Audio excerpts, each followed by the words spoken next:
America, Israel அல்லாத மத்திய கிழக்கில் இருக்கக்கூடிய ஒரு நாடு ஈரானை தாக்கி இருக்கிறது என்று பரபரப்பான செய்தி ஒன்று இன்றைய நாட்களில் அதிகமாக பகிரப்படுகிறது. அண்மையில் ஒபெக் அமைப்பை விட்டு இந்த நாடு வெளியேறியது. ட்ரம்ப் கொண்டு வந்த ப்ரொஜெக்ட் ஃப்ரீடம் கடற்படை திட்டத்துக்கு வெளிப்படையாக ஆதரவும் கொடுக்கவில்லை. உலக நாடுகளிடம் நாங்கள் நடுநிலை வகிக்கிறோம் என்று சொல்லி அமைதி காத்த அந்த நாடுதான் ஐக்கிய அரபு அமீரகம். ஆனால் இன்று அமெரிக்காவினுடைய வால் ஸ்ட்ரீட் ஜேர்னல் ஒரு குண்டை தூக்கி போட்டிருக்கிறது. அமீரகம் ஈரானை ரகசியமாக தாக்கி இருக்கிறது என்று சொல்லுகிறது. ஏப்ரல் தொடக்கத்தில் ஈரானின் லாவன் தீவில் இருக்கக்கூடிய ஒரு எண்ணெய் சுத்திகரிப்பு ஆலை அமீரகத்தினுடைய போர் விமானங்கள் மற்றும் ட்ரோன்களால் தாக்கப்பட்டிருக்கிறது என அந்த செய்தியில் குறிப்பிடப்பட்டிருக்கிறது. இதனால் மாத கணக்கில் அந்த ஆலை முடங்கி இருந்ததா. இந்த தாக்குதல் பற்றி அமீரகம் ஆம் என்றும் சொல்லவில்லை, இல்லை என்று மறுக்கவும் இல்லை. மௌனம் சம்மதத்துக்கு அறிகுறி என்பது போல அமைதி காத்து நின்றது. அதே நேரத்தில் இஸ்ரேல் தன்னுடைய புகழ்பெற்ற அயன் டோம் ஏவுகணை தடுப்பு அமைப்பை அமீரகத்துக்கு அனுப்பி இருக்கிறது. இன்னொரு பக்கம் அமெரிக்க அதிபர் ட்ரம்ப் ஈரானை அடக்க சீனாவினுடைய உதவியை கேட்பதற்காக பீஜிங் செல்கிறார். ஒரே நாளில் 3 அதிரடி திருப்பங்கள். உலக அரசியலின் இந்த சிக்கலான சதுரங்க ஆட்டம் இப்போது வெளிச்சத்துக்கு வர தொடங்கி இருக்கிறது. முழுமையாக இன்றைய பதிவில் குறித்த 3 விடயங்களை அலசலாம். அமீரகத்தினுடைய ரகசிய போர் குறித்த விஷயம் முதலில். வால் ஸ்ட்ரீட் ஜேர்னலின் அறிக்கையில் அப்படி என்ன இருக்கிறது? 2026 ஏப்ரல் தொடக்கத்தில் ஈரான் லாவன் தீவு எண்ணெய் சுத்திகரிப்பு ஆலையை அமீரகத்தின் போர் விமானங்களும் ட்ரோன்களும் தாக்கி இருக்கின்றன. அங்கே ஒரு பெரும் தீ விபத்து ஏற்பட்டிருக்கிறது. ஆலை மாத கணக்கிலே மூடப்பட்டிருக்கிறது. ஈரான் இதை எதிரிகளினுடைய தாக்குதல் என்று மட்டும்தான் சொன்னது. ஆனால் யார் அந்த எதிரி என்று வெளிப்படையாக சொல்லவில்லை. இப்போது தெரிகிறது அது அமீரகம் என்று சொல்லி. ஆனால் அமீரகம் ஏன் இதை செய்ய வேண்டும்? காரணம் இருக்கிறது. போர் தொடங்கியதிலிருந்து ஈரான் அமீரகத்தின் மீது சுமார் ஒரு 500க்கும் மேற்பட்ட பாலிஸ்டிக் மற்றும் குரூஸ் ஏவுகணைகளையும் அதுபோல 2000க்கும் மேற்பட்ட ட்ரோன்களையும் ஏவி இருக்கிறது. மொத்தமாக அது 2000ஐ விட அதிகம். துபாய் சர்வதேச விமான நிலையம் அருகே புகை மண்டலம் எழுந்தது. சுற்றுலாத்துறை பாதிக்கப்பட்டது. வர்த்தகம் முடங்கியது. பாகிஸ்தான், நேபாளம், பங்களாதேஷை சேர்ந்த வெளிநாட்டு தொழிலாளர்கள் கொல்லப்பட்டார்கள். அமீரகத்தினுடைய பொறுமை எல்லை மீறி இருக்கிறது. இதில் சோகம் என்னவென்றால் அமெரிக்கா அமீரகத்துக்கு வெளிப்படையான ஆதரவை வழங்கவில்லை. அமெரிக்க பாதுகாப்பு தங்களுக்கு உதவவில்லை என்று அமீரகம் ஏமாற்றம் அடைந்தது. அதிருப்தியில் இருந்ததாக சொல்லப்படக்கூடிய அமீரகம் கடைசியில் தானே களத்தில் இறங்கியது, தனித்து போராடியது. அமெரிக்க அரசாங்கம் இந்த தாக்குதலை ரகசியமாக வரவேற்றாலும் பொதுவெளியில் எதுவுமே பேசவில்லை. அமீரகமும் ஒப்புக்கொள்ளவில்லை. ஆனால் வால் ஸ்ட்ரீட் ஜேர்னல் தீர்க்கமாக உறுதிப்படுத்தி இருக்கிறது. இந்த தாக்குதல் நடந்தது உண்மை என்று சொல்லுகிறது. இதுவரை இந்த போரில் நேரடியாக மோதியவர்கள் யார்? அமெரிக்காவும் இஸ்ரேலும் மட்டும்தான். ஆனால் இப்போது அமீரகமும் ரகசியமாக இணைந்திருக்கிறது. டைம்ஸ் ஆஃப் இஸ்ரேல் இதை பற்றி கூறும்போது சொல்கிறது, ஈரானுக்கு எதிரான போரில் அமெரிக்கா மற்றும் இஸ்ரேலுடன் இணைந்த ஒரே நாடு அமீரகம் மட்டுமே என்று பதிவு செய்திருக்கிறது.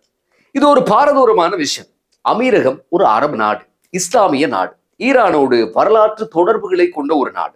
ஒபெக் அமைப்பில் இருந்தது. ஆனால் இப்போது ரகசியமாக அமெரிக்கா இஸ்ரேல் கூட்டணியுடன் இணைந்திருக்கிறது.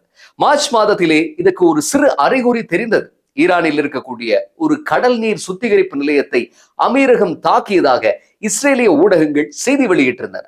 அப்போது அமீரக அதிகாரிகள் இது இஸ்ரேலின் பொய் பிரச்சாரம் என்று கடுமையாக மறுத்தார்கள். ஆனால் இப்போது அமீரகத்தினுடைய தாக்குதல்கள் நிஜம் என்று உறுதியாக கூறுகிறது வால் ஸ்ட்ரீட் ஜேர்னல். ஆகவே இப்போது அமீரகத்தினுடைய வியூகத்தில் ஒரு பெரிய மாற்றம் தென்பட தொடங்கி இருக்கிறது. ஒபெக் அமைப்பை விட்டு வெளியேறியது அது அவர்களுடைய பொருளாதார இறையாண்மை முடிவு. ரகசியமாக ஈரானை தாக்கியது அது இராணுவ இறையாண்மை முடிவு. அரபு நாடான அமீரகம் இஸ்ரேலுடன் நல்லுறவை ஏற்படுத்திய ஆபிரகாம் ஒப்பந்தம் இப்போது வேறு பரிமாணத்தை எட்டியிருக்கிறது. அமீரகம் 2026 மத்திய கிழக்கில் ஒரு புதிய வல்லரசாக உருவெடுத்து வருகிறதா என்கிற கேள்வியும் கூட எழுந்திருக்கிறது. அடுத்த அதிரடி செய்தி என்ன தெரியுமா? இஸ்ரேல் தன்னுடைய அயன் டோம் ஏவுகணை தடுப்பு அமைப்புகளையும் அதை இயக்கக்கூடிய இராணுவ வீரர்களையும் அமீரகத்துக்கு அனுப்பியிருக்கிறது. இதனை அமீரகத்துக்கான அமெரிக்க தூதர் உறுதிப்படுத்தியதாக சில செய்தித்தளங்கள் பதிவு செய்திருக்கின்றன. ஈரானினுடைய ஏவுகணைகளிலிருந்து அமீரகத்தை பாதுகாக்க இஸ்ரேலிய இராணுவ வீரர்கள் அமீரக மண்ணில் நிற்கிறார்கள். கொஞ்சம் யோசித்து பாருங்கள். 2020 முன்பு வரை அமீரகமும் இஸ்ரேலும் அதிகாரப்பூர்வ எதிரிகள். எந்த தூதரக உறவும் இவர்களிடத்தில் இருக்கவில்லை, வர்த்தகமும் இல்லை. ஆனால் 2020 ஆபிரகாம் ஒப்பந்தம் கையெழுத்தானது. இப்போது 2026 ஒரு அரபு நாட்டை யூத நாடு ஈரானிடமிருந்து பாதுகாக்கிறது. இதுதான் ஆபிரகாம் ஒப்பந்தத்தினுடைய முதல் உண்மையான இராணுவ பரிசோதனை. இதில் அது வெற்றியும் பெற்றிருக்கிறது என்று சொல்லலாம். இப்போது அமீரகத்தில் சீனாவின் போர் விமானங்கள் இருக்கின்றன, இஸ்ரேலின் அயன் டோம் இருக்கிறது, அமெரிக்காவினுடைய இராணுவ தளங்களும் இருக்கின்றன. உலகின் 3 பெரும் இராணுவ சக்திகள் ஒரே நாட்டில் என்று சொல்லலாம். ஆனால் ஈரான் இதை எப்படி பார்க்கிறது? இனி அமீரகமும் எங்கள் எதிரிதான். இதுவரை 2000க்கும் மேற்பட்ட தாக்குதல்கள் நடந்தன, இனி இது இன்னும் அதிகரிக்கலாம் என்கிற ஒரு செய்தியைத்தான் இது உணர்த்தி நிற்கிறது. அடுத்து மிக முக்கியமான அத்தியாயம். சீனாவுக்கான விஜயத்தை ஆரம்பிக்கிறார் ட்ரம்ப். சீன அதிபர் ஜி ஜின்பிங்கை சந்திக்கிறார். இந்த சந்திப்பின் முக்கிய நோக்கம் என்ன? ஈரானை ஒரு சமாதான ஒப்பந்தத்துக்கு வருவதற்கு அழுத்தம் கொடுப்பது. ஏன் சீனாவிடம் கேட்க வேண்டும்? ஏனென்றால் ஈரானினுடைய எண்ணெயை மிக அதிகமாக வாங்கும் நாடு சீனா தான். ஈரானினுடைய பொருளாதாரம் சீனாவின் ஆதரவால் தான் உயிர் வாழ்கிறது. சீனா சொன்னால் ஈரான் கேட்கும் என்று ட்ரம்ப் நம்புகிறார். ஆனால் இப்போது போர் நிறுத்தம் இந்த நிலையில் இருக்கிறது என்றால் ட்ரம்ப் தன்னுடைய ஓவல் அலுவலகத்தில் வெளிப்படையாகவே சொல்லியிருந்தார், போர் நிறுத்தம் இப்போது செயற்கை சுவாசத்தில் இருக்கிறது என்று சொன்னார். ஈரானினுடைய சமீபத்திய திட்டத்தை ஒரு குப்பை என்றார், பீஸ் ஆஃப் கார்பேஜ் என்றும் விமர்சித்திருந்தார். ட்ரம்பின் உதவியாளர்கள் சொல்லுகிறார்கள், ட்ரம்ப் மீண்டும் மாபெரும் இராணுவ தாக்குதலை தொடங்குவதை பற்றி தீவிரமாக சிந்தித்து வருகிறார் என்று. போர் தொடங்கி 70 நாட்களுக்கு மேலாகிவிட்டது. போர் நிறுத்தம் உடையக்கூடிய நிலையில் இருக்கிறது. ஒப்பந்தம் முடங்கிவிட்டது. அதனால் இப்போது சீனாவினுடைய உதவி நாடப்பட்டிருக்கிறது. சீனா என்ன சொல்லும்? சீனா எப்போதும் போல ஒரு நிலைப்பாட்டில் தான் இருக்கும். அதாவது நாடுகளினுடைய இறையாண்மையை மதிக்க வேண்டும், பிற நாடுகளினுடைய உள் விவகாரங்களில் தலையிடக்கூடாது. இதுதான் அநேகமாக சீனாவின் பதிலாக இருக்கக்கூடும். சீனாவுக்கும் ஈரானுக்கும் இடையே 25 ஆண்டுகால ஒத்துழைப்பு ஒப்பந்தம் இருக்கிறது. சீனா அழுத்தம் கொடுக்குமா என்ற கேள்விக்கு ஆய்வாளர்கள் சொல்லக்கூடிய பதில் என்னவென்றால், சீனாவுக்கும் இந்த ஒப்பந்தம் நடக்க வேண்டும் என்ற ஒரு எண்ணம் இருக்கிறது.